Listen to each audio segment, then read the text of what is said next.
Assalamualaikum warahmatullahi wabarakatuh.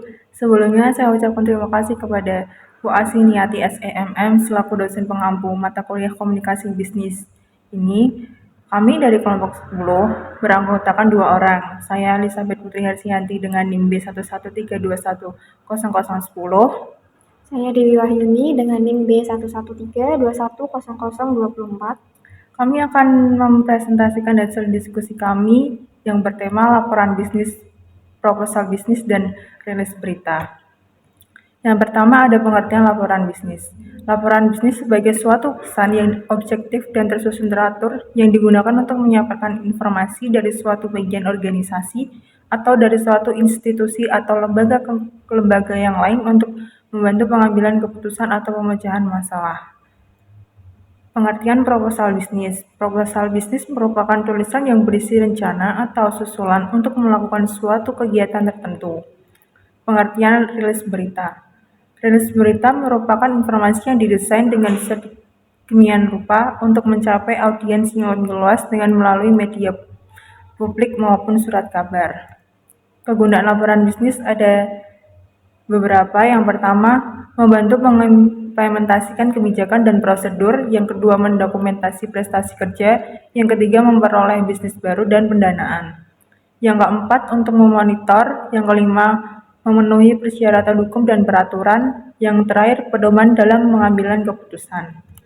Jenis-jenis laporan bisnis. Yang pertama, ada yang berdasarkan fungsinya, contohnya laporan informasi dan laporan analitikal. Yang kedua, berdasarkan formalitasnya, contohnya laporan formal atau long report. Yang kedua, laporan informal, short report.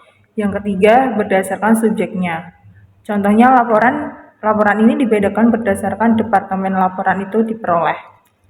Syarat laporan yang baik. Yang pertama, ada format dan organisasi laporan sesuai kebutuhan pembaca. Yang kedua, mengisyaratkan adanya pertimbangan yang baik. Yang ketiga, informasi yang akurat.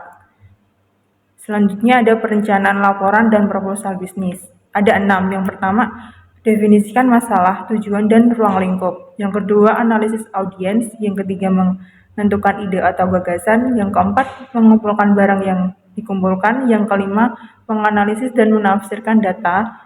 Dan yang terakhir, mengkoordinasikan data dan mempersiapkan outline akhir. Bagian pokok laporan dan proposal bisnis. Yang pertama ada pendahuluan, yang kedua tubuh dan isi, yang terakhir ada penutup. Selanjutnya akan dijelaskan oleh rekan saya. Penulisan laporan singkat. Secara umum, laporan singkat dalam dunia bisnis jarang dilengkapi dengan preliminary parts atau seperti halaman, judul, surat pengantar, daftar isi, dan rangkuman atau abstrak. Oleh karena itu, hanya terdiri dari 1 atau 2 halaman laporan singkat, lebih menekankan pada bodi atau tubuh suatu laporan yang mencakup pembuka, hasil temuan bahasa, dan penutup. Perbedaan laporan bisnis pendek dan panjang. Laporan pendek hanya terdiri dari 1-5 halaman, jarang dilengkapi kata pengantar, daftar isi, dan abstrak. Lebih menekankan pada isi laporan. Kemudian laporan panjang, jumlah lebih banyak dari laporan pendek, menggunakan kata pengantar, daftar isi, dan abstrak. Lebih menekankan pada perumusan masalah, outline, rencana kerja, penelitian, analisis data. Membuat proposal pendek.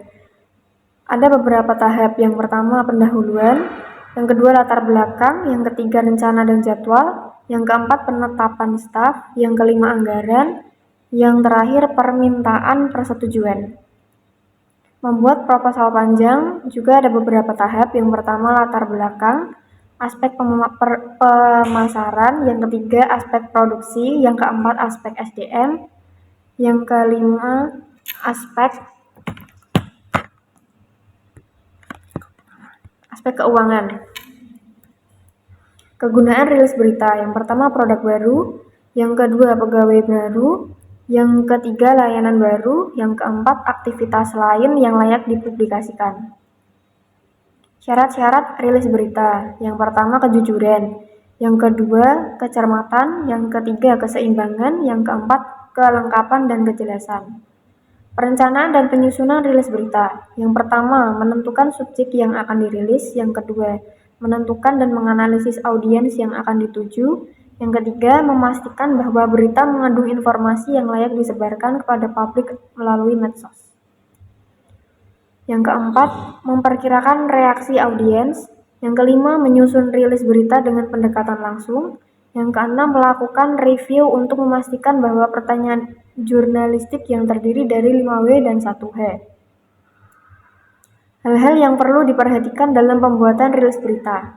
Yang pertama, seminimal mungkin menggunakan kalimat dan paragraf yang pendek.